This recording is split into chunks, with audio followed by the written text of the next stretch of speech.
Welcome to UT Connections, the program produced by the university's Institute of Agriculture. I'm Chuck Denny, your host, and for the next half hour, we'll tell you about some of the people, places, and events UTIA has all over the state. Today, we bring you our program from the Clyde Austin 4-H Center in Greeneville. And behind me, a project we're very excited about, a new lodge built by an amazing act of generosity. It's a place where 4-H'ers might tell spooky ghost stories at night, where a company could hold an organizational retreat, or where anyone could relax in a gorgeous mountain setting. The new 4-H Lodge at Greeneville was built with a donation of more than $1 million from generous supporters who wish to remain anonymous. They like 4-H, they like youth, they like what we do here, our mission. You know, I think we're extremely lucky to have a donor with an interest like this. State 4-H Director Steve Sutton says youth campers will use the lodge during summer and counselors could stay on the grounds.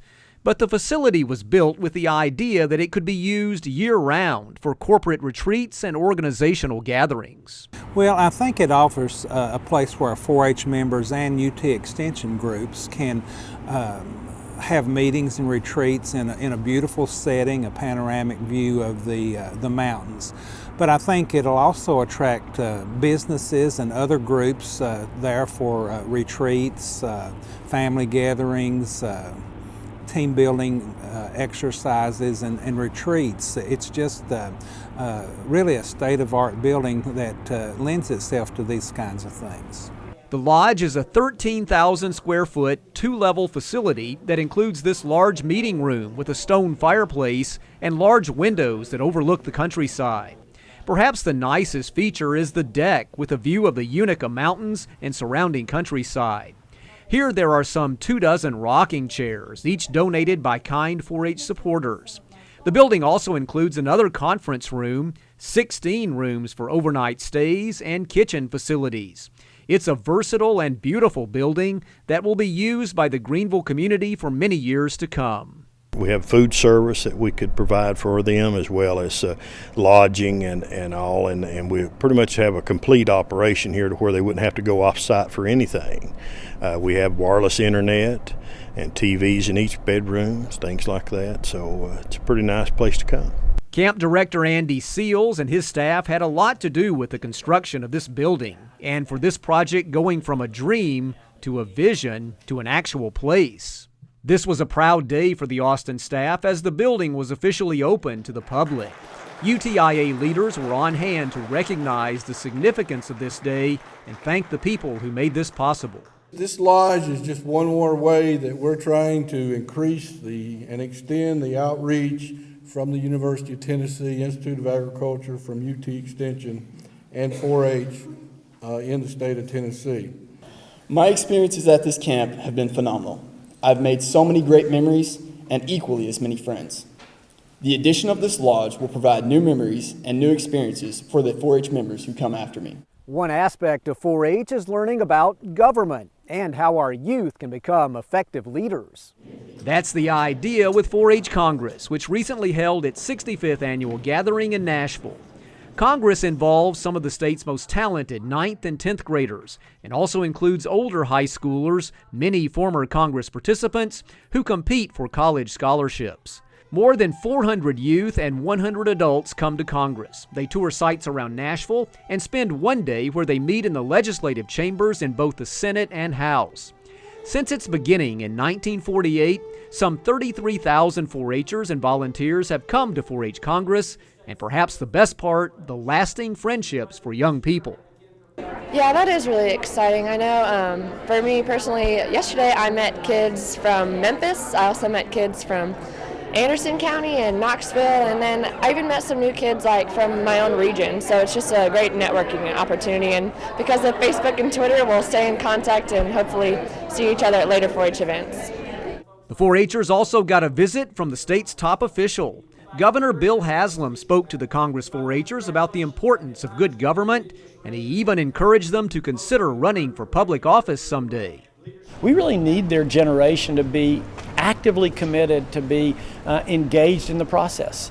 And in a time when a lot of people are kind of checking out of the process and becoming a little disenchanted, we need folks like the 9th and 10th graders sitting in there to say, no, this really matters in terms of the future of who we are as Tennessee as well as the country. When we express our gratitude to our military, it's also a time to support the families of our troops. There's a special program for children called Operation Military Kids. And in Tennessee, State 4-H recently held a special OMK camp where much of the action was in the kitchen. It's a place where KP is the main activity of the day.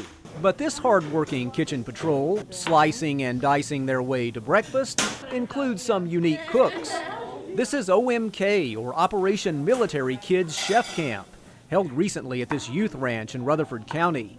Here young people learn to support each other in the kitchen and emotionally. Natalie Carabello's dad is in the Army. It's really fun because they kind of have gone through the same thing that you have, and knowing that they have parents that are in the forces, it kind of makes you feel like you have a connection with them. Kids learn real cooking skills and recipes, and that a good meal takes work. Branson Grant made sweet rolls from scratch. Hope you enjoy it. Well, it took a little work, but it was pretty fun, and it was worth it to make the sweet rolls. From the preparation to the serving, the military kids do it all. And this is no bell pepper, no chicken. It all looks delicious, and the only downside is not having enough room in your stomach to sample everything and learning those pesky vegetable names. We learned how to make grilled chicken and this mashed potato kind of thing, but it's Brussels sprouts, or wait, not Brussels sprouts, cauliflower. Yes, part of this is about distraction. Sometimes it's stressful to have a parent in the military. So 4-H leaders organize events like this chef camp so kids can forget about their worries and concerns for just a little while. I think just a chance for them to have a civilian camp experience, get away, not have to think about the military. There's a practical side to this. If a parent is deployed, these kids may have to help out at home when it comes to cooking family meals. You know, when you have one parent gone, the cooking skills kind of get relaxed at home, and so it's really good for them to be able to pick up that slack. Now for the morning's reward, time to eat. At OMK's Chef Camp, kids cook and kids relate, serving up a helping of support. Tennessee 4-H has partnered with the National OMK program since 2008 and last year reached more than 4,000 children. Well, a Tennessee agricultural tradition is being passed from one generation to the next, and the results are downright tasty. Some Tennessee 4-Hers are learning to cure country hams. At the Hammery, there's no rushing the featured product. Here, the long-time art of curing country hams is practiced year-round, where smoke, salt, and sugar sweetens the taste. But not only does owner Bob Woods make a tasty ham, he's also passing along this knowledge to others. You know, one generation really owes a responsibility to the next to pass on what we know. Mr. Woods kindly donates his time and years of expertise to Tennessee 4-H and the Country Ham Project in Rutherford County. More than 60 kids have learned from him the past half-dozen years, including Savannah Sandlin, who thought this would be cool to try. And I was like, well, it looks fun and you get to eat it. So I was like, well, let's just bum in and then take it and do it all. This facility cures and sells more than 2,500 hams a year. While they've added a few modern twists, they're still basically using the same curing process handed down through 3 generations. The basic principles is that you can take about a handful of salt and cure a 25-pound ham. And that's kind of a miraculous process that you can take that salt, put it on the meat, and it will be absorbed by the ham. The water will be expelled through osmosis, and then the ham has a natural shelf life where it no longer requires refrigeration. It takes 10 months for the ham to go from raw to seasoned, losing its moisture and about 1/3 of its original weight, but gaining a mouth-watering flavor. The 4-Hers monitor their hams and eventually trim them and show them at the state fair, as well as learn about vacuum sealing and other curing practices. It's an ongoing science lesson, but there are more important things taught here. What 4-H is trying to teach is not how to cure a ham. We're trying to teach the young people life skills, like responsibility, achieving goals, self-esteem. And don't forget patience, a key ingredient and life lesson when it comes to curing hams and helping young people. Some Tennessee children are part of a healthy living curriculum taught statewide, where they learn to avoid alcohol, tobacco, and illegal drugs. The 4-H Health Rocks program emphasizes resisting peer pressure and never starting bad habits. And only breathe through the straw. Ready to go. Too smart to start. That's what these 5th graders say about their efforts to avoid unhealthy and possibly life-threatening habits. As they struggle to get air through a tiny straw, they get an idea of what breathing is like for a chronic smoker. And what does the word addictive mean? These 5th graders are part of the 4-H Health Rocks program, taught here at Richard Hardy School in Richard City. Vicki Lofty with UT Extension in Marion County wants Health Rocks to be a high-energy, interactive lesson for children. I think it is important to teach them decision-making related to drugs, alcohol, and tobacco. Today's lesson includes some startling visuals. This pig was not a smoker, but its lungs have been colored to show the effects of cigarettes. When you breathe, this is what your lungs look like. Your choice, dark, nasty-looking lungs or healthy and pink. Doesn't that look much healthier? Lofty says she hopes the information taught here not only reaches the students, but adults too. We do try to share information and pamphlets and materials for the youth to go home and share with their parents. And also the articles that we put in the newspaper related to Health Rocks and on our Facebook page. Health Rocks is now in almost half of Tennessee's counties, and last year agents reached 45,000 kids with this program. 4-H leaders believe the elementary and middle school years are an ideal time in a kid's life to hear this message. Health Rocks is not just a sit and listen session. The average cost of a pack of cigarettes is $5. The 4-Hers also write and deliver speeches about drugs, alcohol, and today's topic, smoking. I did it because I want to help people so they don't do it. I want everybody to live longer. That's a sobering message from someone so young, but words we should all hear. When it comes to harmful behaviors and substances, these kids are learning about the dangers, and others can too. Health Rocks has been part of Tennessee 4-H since the 90s and is sponsored by a grant from the National 4-H Foundation. We'll be right back after these messages from UT Extension and UT's College of Agricultural Sciences and Natural Resources.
When Kasner students aren't throwing pies at their professors, they're busy preparing for rewarding careers. Learning in the classroom and lab is important, but it's also essential to gain experience in the working world. That's where internships come in. Here's more on one student's experience.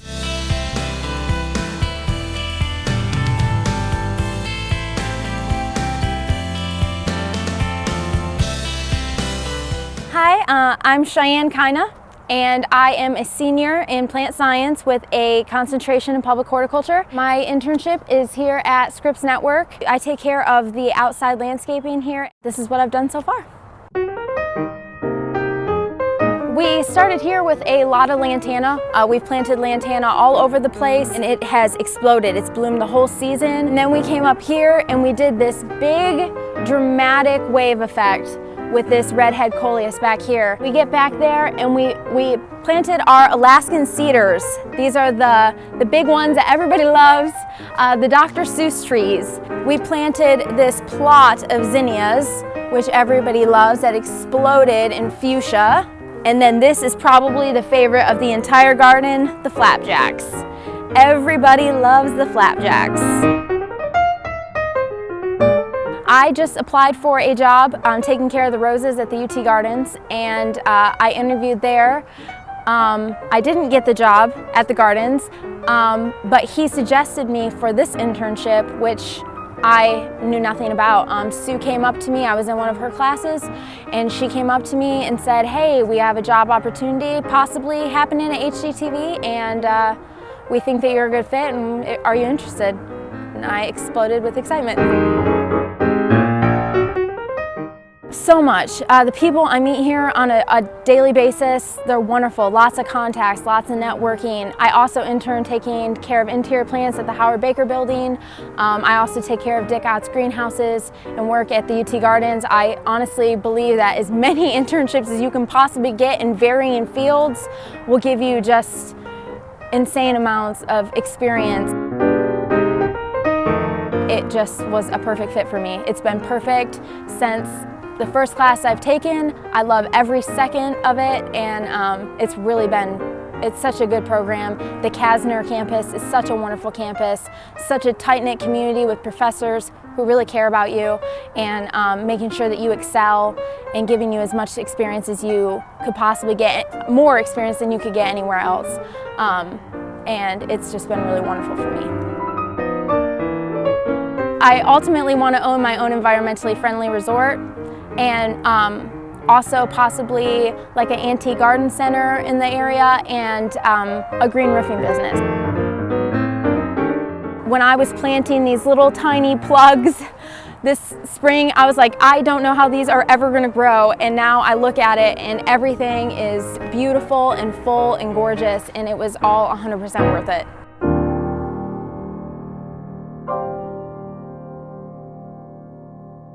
Some Kasner students are doing volunteer work around the Ag campus before starting life beyond college. They recently spent a day cleaning up the Tennessee River and some of its tributaries of trash and plant growth. There's mankind's debris, and then there's nature's debris. Either way, it blocks access, views, and potentially wildlife habitat along this waterway, Knoxville's Third Creek, which circles the UT Ag campus and flows into the Tennessee River. These are students in the College of Agricultural Sciences and Natural Resources. Today they're collecting trash and removing invasive plant species like privet and honeysuckle that clog the creek banks. Getting rid of some of this garbage and just some of the dead woody stuff as well. So it's going to look a lot prettier too. Lambert is a graduating senior, and so is biosystems engineering student Matt Minicheri. He hates to see trash in the water or along the shorelines. Frankly, that's my drinking water. I'm a resident of Knoxville, so it's very important to keep it all clean. Matt is joined by sophomore animal science major Kendra Flynn, whose dad taught her the importance of caring for our environment. He's always been against littering, and he always has me go out and help him pick up litter along the road in front of our house. So it's always been really important, and this is just another way for me to help. While the students had a busy day, Third Creek and the Big River aren't nearly as bad litter-wise as just a few years ago. Several river rescue projects have had a big impact here, and literally tons of trash has been collected that used to be under or near the water. Third Creek is a pretty place for a run or bike ride, or to wet a line. But downtown creeks are always a challenge to keep clean. It's hard in the urban environments because you have so much of this hardscape. You know, you've got all the storm water, the flashiness of the streams, you've got the litter. Dr. Joanne Logan is a UT climatologist who teaches an ag campus class called Water and Civilization, about how society deals with water supply issues. Several of her students were part of the cleanup. And so one of the things we try to teach them is citizen involvement, citizen engagement, taking ownership for the watershed that you live in. Soon there are bags of collected trash and a big pile of brush to discard. New species will be planted here, including some weeping willows for shade. But for now, Third Creek is a much cleaner place, and all because of a volunteer effort to take back the landscape. Several of these same Kasner students are also involved in landscaping work around campus and a university-wide recycling program. We'll be right back after this message from UT Extension. Yeah, that's right. Yo, it make it too right.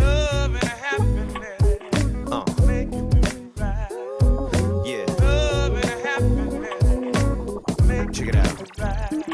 And I'm taking them down, I'm breaking them down. These walls of hatred embracing my town. Closing us in to corrupt the souls. Telling us to buy jealousy with trust is sold. Now we've heard the story told, the story is old. While the globe is on till spinning out of control. Like ghetto women get hoed out of the clothes. Gun triggers get pulled quicker than ever before. While those white collar cats be ballin'. Don't let the looks fool you, cause hate is often in all communities. It crawls and blossoms. I don't care if you're atheist, Christians take caution. Buddhists and Muslims talk about love daily. Like R&B singers who kill the topic like crazy. Playing it out till we're sick of the word. Cause some use it as a noun when it's missing the verb. The arrival of spring means plants, trees, flowers, and lawns are all coming to life. If you're looking for a nice garden or healthy lawn, it's good to first know the content of your soil. UT Extension offers inexpensive soil tests to all Tennesseans, and it's done at a special lab in Nashville. A great way to grow healthy crops, a pretty garden, or a nice lawn is to start indoors. This is UT Extension's Soil, Plant, and Pest Center at the Ellington Ag Center in Nashville, where little pieces of Tennessee come for analysis. These are soil samples that we've received from the post office today. On a spring day, Debbie Joins will get 800 soil samples, some from big row crop and pasture farmers, but also homeowners. The center did more than 6,000 tests in March. You really don't know what you need until you do a soil analysis. You can't tell by looking. Soil content can vary greatly from region to region in Tennessee. Much of our soil is clay-based and acidic and needs lime to optimize nutrition. Using a simple kit from your local UT Extension office that costs a mere $7, you can have your soil tested. We look at pH, of course. We look at phosphorus, potassium, calcium, and magnesium. Phosphorus and potassium are primary nutrients, and those are the nutrients that plants cannot do without. With plants, there are instances when we may think we're using the wrong seed or watering too little or too much, but it's really an issue of imperfections in the soil. Well, with phosphorus, you look at blooms, so your tomatoes may not produce as much fruit as they might otherwise. Also, phosphorus is involved in root growth. This high-tech instrument from Australia is called a dual pH meter. It mixes a liquid solution with soil for fast results. It allows us to process 120 samples in the time it would take a normal person just to do one tray of 40. Joyne says the lab is able to get results much quicker now than just a few years ago. Right now, our turnaround time is a day. For plants, life starts from the ground up. So think of soil as your first key building block. Soil can never really pass the eye test, so sometimes you have to dig a little deeper. Tennessee residents can get a soil testing kit from their county UT Extension office. Go online to soilplantpest.utk.edu. Spring weather can be beautiful, but it can also quickly turn dangerous. This time of year, we see frequent thunderstorms and sometimes tornadoes. UT Extension offers tips on storm preparedness. Tennessee's recent past offers stark reminders of how volatile our weather can be. In 2008, a tornado ripped through Union University in Jackson, leveling dorms and buildings. No lives were lost, but more than 50 students were injured. Perhaps we've almost become used to it in Tennessee, but spring weather can be dangerous. Over the last few years, you've noticed a big shift in what they call really the tornado belt or the tornado alley, and it's almost like it's moved directly where we're at now. And we're kind of in one of those areas where it's a constant threat. Kevin Rose of UT Extension says the people of Giles County are understandably skittish this time of year about the weather. Those horrible tornadoes that struck northern Alabama about a year ago were just a few miles to the south. Now Rose and TSU Extension Specialist Fina Stribling work with local emergency management officials to prepare their community for potential storms. It's part of EDEN, the Extension Disaster Education Network, where the emphasis is to reduce the impact of disasters through research-based information. And as quickly as they hit, I think folks need to realize that sometimes they don't have seconds to react, so they certainly need to have a plan at home. Where are they going to go? If they've got a storm shelter, can they get to it? Choose 2 meeting places for your family for after a storm. One could be just outside your home if there's a sudden emergency, and the second just outside your neighborhood in case you can't return to your home. Extension experts also advise that you consider purchasing a weather radio and have a disaster kit ready. You have flashlight, batteries, water, at least a gallon or 2 of water, canned goods, can openers, and like I say, if you have medication, have a cold pack ready. One concern is the boy who cried wolf syndrome, that people may not take weather warnings seriously. But in Giles County, they take their preparation seriously. It all begins at home, and public education or public awareness is where it really all begins. Extension leaders like to say all disasters are local. They don't want to create fear when it comes to storms, but want the community to be prepared and have a heightened sense of awareness. Giles County recently held a lawn, outdoor, and garden show where the theme was storm preparedness and community safety. The government reports 1 in 6 Americans struggle with hunger. That's nearly 50 million of us. One way to raise awareness of this problem is to have people experience what low-income families go through each month. Here's more on a hunger simulation put together by UT Extension. When you're poor, there are difficult questions to answer, like, do you own a car? And can you keep your electricity on? But then there's the most fundamental question of all. You want to eat? The circumstances are made up, but not hard to imagine. Call it the real Hunger Games. This hunger simulation, called Are You Hungry Tonight?, was put together by the Sevier County Group Leadership Tomorrow and UT Extension. Here you assume a new identity, someone with limited resources who must pay bills and still feed themselves. You'll be good to eat this month. Young people like Chelsea Kudak visit the bank, the unemployment office, and of course the grocery store. There's a lot of people in our community who face things like this, and some of us aren't aware of it because we have privileges that we take for granted, and so we get to learn about that. And sometimes you don't know whether to buy the medicine for the month or the food for the month. So that is a challenge. I think it does take some planning, and knowing what you can purchase. You'd think Sevier County wouldn't have much of a hunger or poverty problem with all the tourism here. But about 1 in 5 residents receive food stamps, and nearly 2/3 of school children are on free or reduced-priced lunches. You can get them to reflect upon what happens in those kind of places and how it make them feel.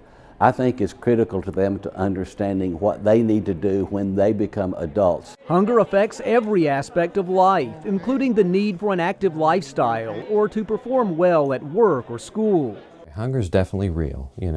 The hunger, the physical sensation of not having enough food to eat. What we are dealing with a lot, though, is food insecurity, where families don't have enough access to food, or they don't have the food that's going to last them through the end of the month. Cummings says more than 1 million Tennesseans fall into the category of food insecurity. But things can change, and for us to do something, we must. UT Extension experts say one way you can help here is to donate money or your time to area food banks. Well, that's our program today from the Clyde Austin 4-H Center in Greeneville. Again, if you'd like to schedule the lodge for a corporate outing, here's your contact information again. The phone number is 423-639-3811, or you can email ahartman@utk.edu. Thanks for watching, and we'll see you next time on UT Connections.